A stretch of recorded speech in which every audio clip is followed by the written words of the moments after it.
રાજ્યમાં કમોસમી વરસાદથી ખેડૂતોને મોટું નુકસાન થયું અને જેના કારણે જૂનાગઢ જિલ્લાના ખેડૂતોની હાલત ખૂબ જ દયનીય જોવા મળી છે અને ખેડૂતો આત્મહત્યા કરવા સુધી મજબૂર બન્યા હોવાની ઘટનાઓ પણ સામે આવી રહી છે।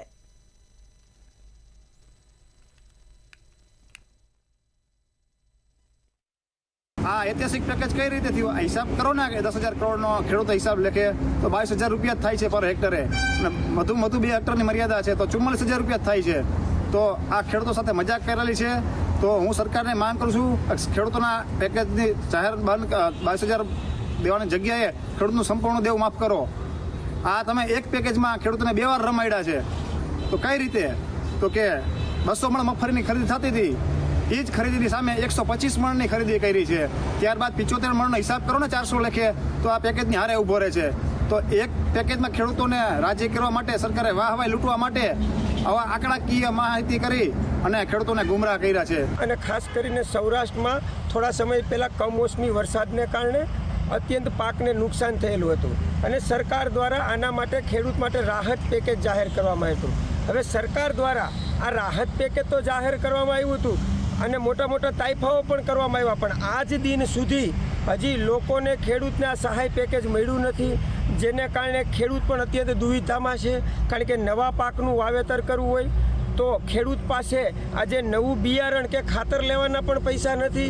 તો સરકાર દ્વારા જે મોટા મોટા વાયદાઓ કરવામાં આવ્યા અને રાહત પેકેજના નામે મોટા ફણગા ફૂંકવામાં આવ્યા પણ આજ દિન સુધી જોઈ શકાશો આ ડિજિટલ ગુજરાત છે છતાં પણ આજ દિન સુધી ખેડૂતોને પોતાનું વળતરનું એક પણ રૂપિયો હજી સહાય સ્વરૂપે મળી નથી। કમોસમી વરસાદ અને માવઠાના કારણે અનેક ખેડૂતોનો જે પાક છે તે નિષ્ફળ સાબિત થયો છે અને ખાસ તો રાજ્ય સરકાર દ્વારા જે જાહેરાત કરવામાં આવી હતી, જે પેકેજની જાહેરાત કરવામાં આવી હતી તે વળતરને લઈને પણ હાલ અત્યારે એક ચર્ચાનો વિષય બન્યો છે। આપણી સાથે ખેડૂત આગેવાન છે રમેશભાઈ આપલિયા, એમની સાથે જ વાત કરીશું।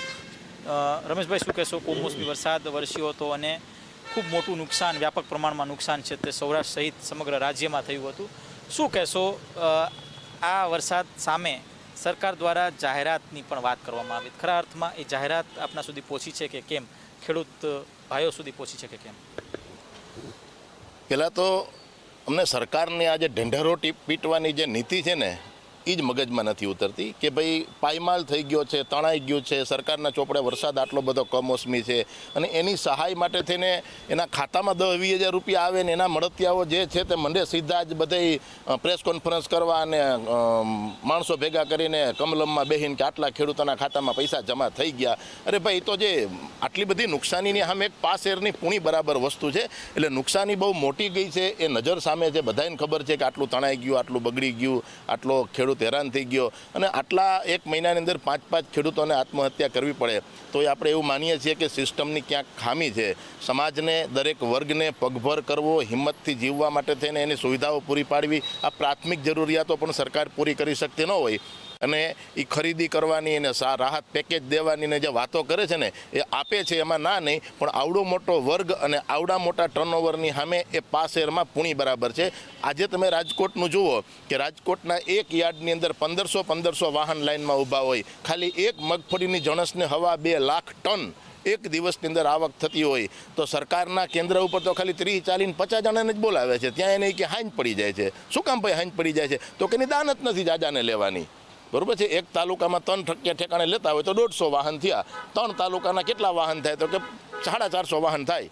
મતલબ એક સરકારની જે એક ગણતરી હતી કે 20% ખેતીની જણસ છે, મગફળી છે, એ અમે ટેકાના ભાવે લઈશું, પણ અમને નથી લાગતું કે આમાં 20% એ લે, કારણ કે એની એવી ગોળ નીતિ છે, હેરાન કરવાની નીતિ છે, એના નિયમો એવા છે, ભાઈ બગડી ગયો છે માલ તો હારો ક્યાંથી હોય? સરકારની ખબર હોય ને એમ તો કે ક્વોલિટી પ્રોડક્ટ હશે તો અમે લઈશું, એટલે ખેડૂતો હારીને, કંટાળીને, નિરાશ થઈને છેલ્લે ઓપન બજારમાં સસ્તા ભાવે વેચી નાખવા મજબૂર બને છે। બાકી કેટલું નુકસાન ગયું છે એ બધાને ખબર છે। જ્યારે સરકારે રાહત પેકેજ બહાર પાડ્યું ને એ પહેલાં 5 કેટલાની વાત છે? વીઘે 3520 રૂપિયાની વાત છે સરકારના આંકડા પ્રમાણે કે એક હેક્ટરે 22,000 રૂપિયા સરકાર આપવા તૈયાર થઈ છે તો એ વીઘે 3520 રૂપિયા થયા। હવે સરકારના ચોપડે જે વાવેતર છે, ઉત્પાદન છે એ એક વીઘે 1,45,000 એક હેક્ટરે 1 મણ માંડવી પાકે છે એવું સરકારની પાસે આંકડા છે। તમામ આંકડા આપણે સરકારના કહીએ છીએ। 1,45,000 રૂપિયાની મગફળી વીઘે પાકે છે એવું સરકાર કહે છે, હેક્ટરે, સોરી વીઘે નહીં હેક્ટરે।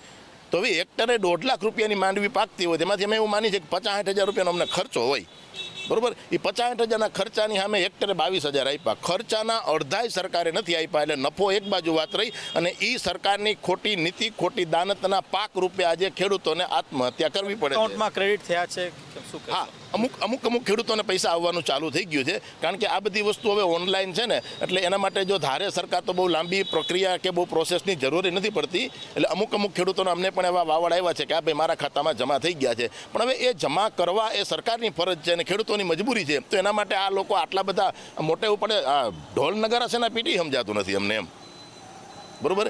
જમા થયા છે ને જમા થશે પણ ખરા. જેને જેટલા વીઘાની જમીન છે, જેટલું સરકારે 22,000 હેક્ટરના ગણ્યા છે, તો કોઈને આખું હેક્ટર ન હોય. અપેક્ષા કેટલી છે કે તમે વાત કરો છો વીઘે 3500, તો વીઘે કેટલા રહેવા જોઈએ તો ક્યાંક ને ક્યાંક ખેડૂતો સંતોષની લાગણી વ્યક્ત કરે? જો અપેક્ષા બે છે. સૌથી પહેલી, 10, 20 કે 30 વર્ષે જ્યારે આવી આફત આવે ને, ત્યારે બરબાદ થઈ ગયેલો, પાયમાલ થઈ ગયેલો, આત્મહત્યા કરવા મજબૂર ખેડૂત છે ને, એની દેણા માફી થાય, એને ઋણ મુક્ત કરવામાં આવે. અનેક ઉદ્યોગપતિ ઋણ મુક્ત કરતી હોય સરકાર, તો ખેડૂતોનો શું વાંક છે ભાઈ? એટલે પહેલી માગણી અમારી એ હોય કે આ દેશના અન્નના ભંડાર ભરવામાં, આ દેશના 80 કરોડ લોકોને 5 કિલો મફત રાશન આપવામાં સૌથી મોટો જો કોઈ ભોગ બન્યો હોય ને તો એ ખેડૂત બન્યો છે. એટલે 10-20 વર્ષે એકાદી વાર ખેડૂતોને ઋણ મુક્ત કરવામાં આવે. અને બીજું, ટેકાના મગફળીના ગણતરી જે કંઈ છે, મગફળી, કપાસ, સોયા હતા, એ બધા થીગડા મારવાની વાત છે. ટેકાના નહીં, ભાવાંતર યોજનાથી, એટલે એની જેટલી મગફળી પાકી છે એ સરકારના નક્કી કરેલા ભાવે વેચાય. અમે એ જ કહીએ છીએ, અમે સંગ્રહખોર નથી કે અમે કાળાબજારિયા નથી. અમે એમ કહીએ છીએ કે સરકારે જે નક્કી કરેલું છે એ ભાવે અમારો માલ બધો વેચાઈ જાય. એના માટે થઈને ભાવાંતર યોજના બેસ્ટ છે. એટલે એક ભાવાંતર યોજના અમે કાયમી માંગીએ છીએ, અને એક ખેડૂતને ઋણ મુક્ત કરે. રોજ નહીં પણ 10-20 વર્ષે જ્યારે આવી અણધારી આફત આવી હોય અને બધાની નજર સામે છે, તો ત્યારે એને ઋણ મુક્ત કરવો ને એ સરકારની નૈતિક જવાબદારી છે. અને ખેડૂતને, ખેતીને, ગામડાને આબાદ કરવા, બચાવવા એના માટેનો એક ઉપાય છે. ચોક્કસ. ત્યાં હતા આપણી સાથે રમેશભાઈ આપલિયા કે જો જણાવી રહ્યા છે કે હાલ અત્યારે જે પ્રકારનું જે સ્થિતિ છે, એટલે કે એક દયનીય સ્થિતિ હાલ અત્યારે ખેડૂતો વેઠી રહ્યા છે, ત્યારે ભાવાંતર યોજના સરકાર દ્વારા લાગુ કરવામાં આવે અને આ સાથે ઋણ મુક્તિ પણ કરવામાં આવે, આવી હાલ અત્યારે એક તાતી જરૂર છે ખેડૂતોને. જો આ પ્રકારનું એક જે આયોજન સરકાર જો કરે તો આગામી સમયમાં ક્યાંક ને ક્યાંક જે ખેડૂતોની જે આશા છે તે ખરા અર્થમાં તેઓ તેનાથી ખુશ થશે.